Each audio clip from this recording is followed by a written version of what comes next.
There are hands that create beauty and hands that create comfort. Then there are hands that create futures. Meera's hands were the third kind.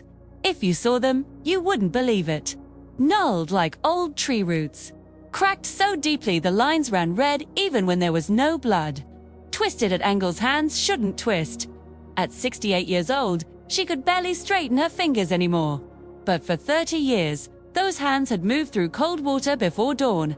Scrubbing, wringing, lifting. 30 years of washing other people's clothes so that 12 children could wash away their poverty. Let me tell you how it happened. In the old quarter of the city, where the river bends and the water runs brown with silt, there is a place where washerwomen gather.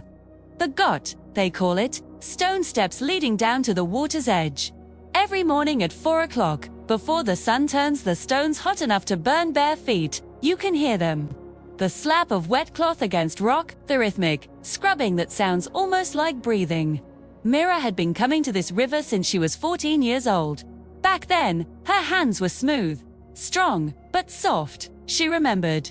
Now, she was the oldest washerwoman at the gort. The others worried about her.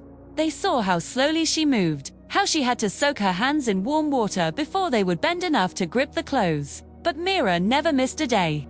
Not in 30 years. The wealthy women from the new part of the city sent their finest saris to her, silk that had to be handled gently. Embroidered shawls that required patience. They said Meera's hands were magic, that she could remove any stain, restore any fabric. They had no idea what those hands were really doing. Meera lived in a room so small you could touch both walls, if you stretched out your arms. One window, one wooden cot, one steel trunk that held everything she owned. The women at the got used to ask her, "Why don't you find a better place? You work more than any of us." She would smile and say nothing. What they did and know was that every rupee that didn't go to rice and soap went into a small cloth bag she kept buried in that steel trunk. Every single one. For 30 years. She wore the same 2 saris, rotating them, washing one while wearing the other. She ate once a day, sometimes less. When her cot broke, she slept on the floor for 2 years before replacing it. The other washerwomen thought she was either the most miserly woman in the quarter or mad. She was neither. She was building something they couldn't see. Started with a boy named Rahul. He was 10 years old, bright-eyed, sharp as a blade. His mother had died, and his father pulled a rickshaw 16 hours a day just to keep them fed. Meera used to see Rahul sitting by the gort after school, doing his homework on a flat stone while waiting for his father. One day she saw him crying. His school needed fees for the 10th grade examination. Without it, he couldn't continue. His father had no money. The boy's education would end at 14, just like Meera's had. She watched him for a long time that day. Then she went home, took money from her cloth bag, and the next morning, she pressed it into the father's hand. For the boy's fees, she said. The father tried to refuse. She wouldn't let him. "My hands know how to make more," she told him. His mind should not be wasted. Rahul passed his examination. Then the next one. Then he needed money for college. Meera's bag had enough, just barely. By the time Rahul graduated with a teaching degree, 3 more children had joined the list, then 2 more. Then another 5.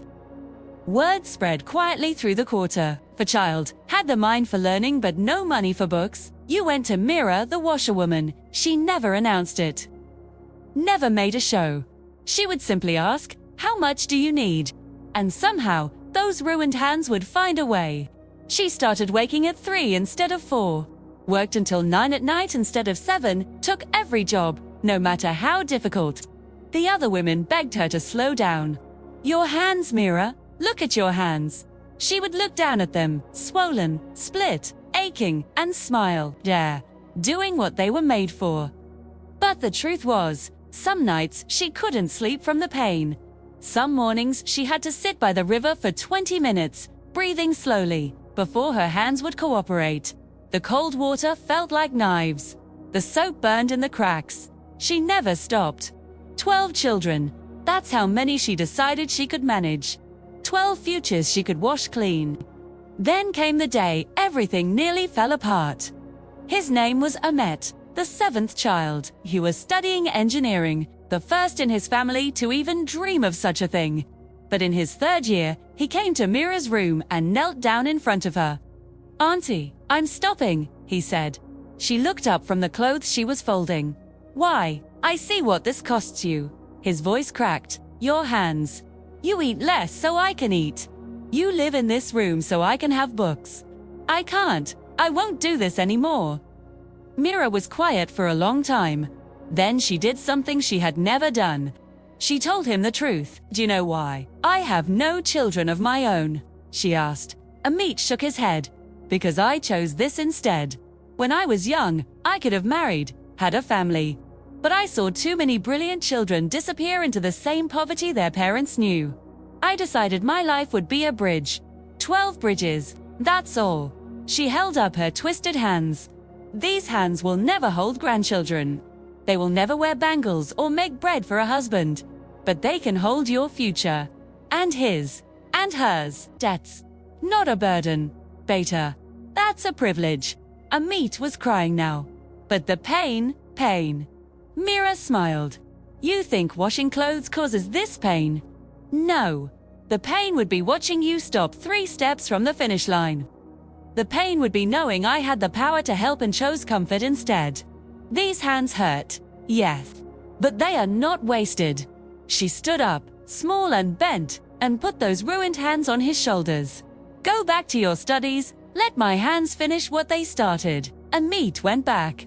He graduated 2 years later, top of his class. Tour. On the day the 12th child graduated, a girl named Priya who became a doctor. All 12 of them came to the got. They found Meera at her usual spot, hands deep in soapy water, the morning sun just beginning to warm the stones. They made her stop, gently took the clothes from her hands, and then Rahul, the first one, the teacher, spoke. "Auntie, we have something to tell you."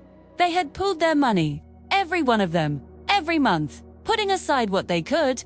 They had created a scholarship fund, registered it officially, named it after her, 12 children a year. Rahul said, "Every year, forever." The Meera Foundation.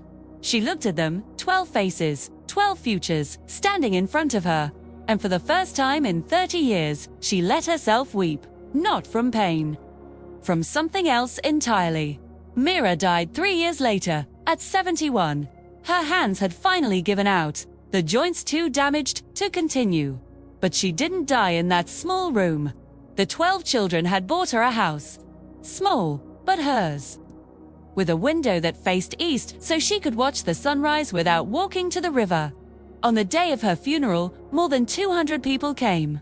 Not just the original 12, but the children being helped by the foundation. The next generation of bridges. They buried her with her hands folded across her chest. Someone had wrapped them in soft white cloths so no one would see how broken they were. But everyone already knew.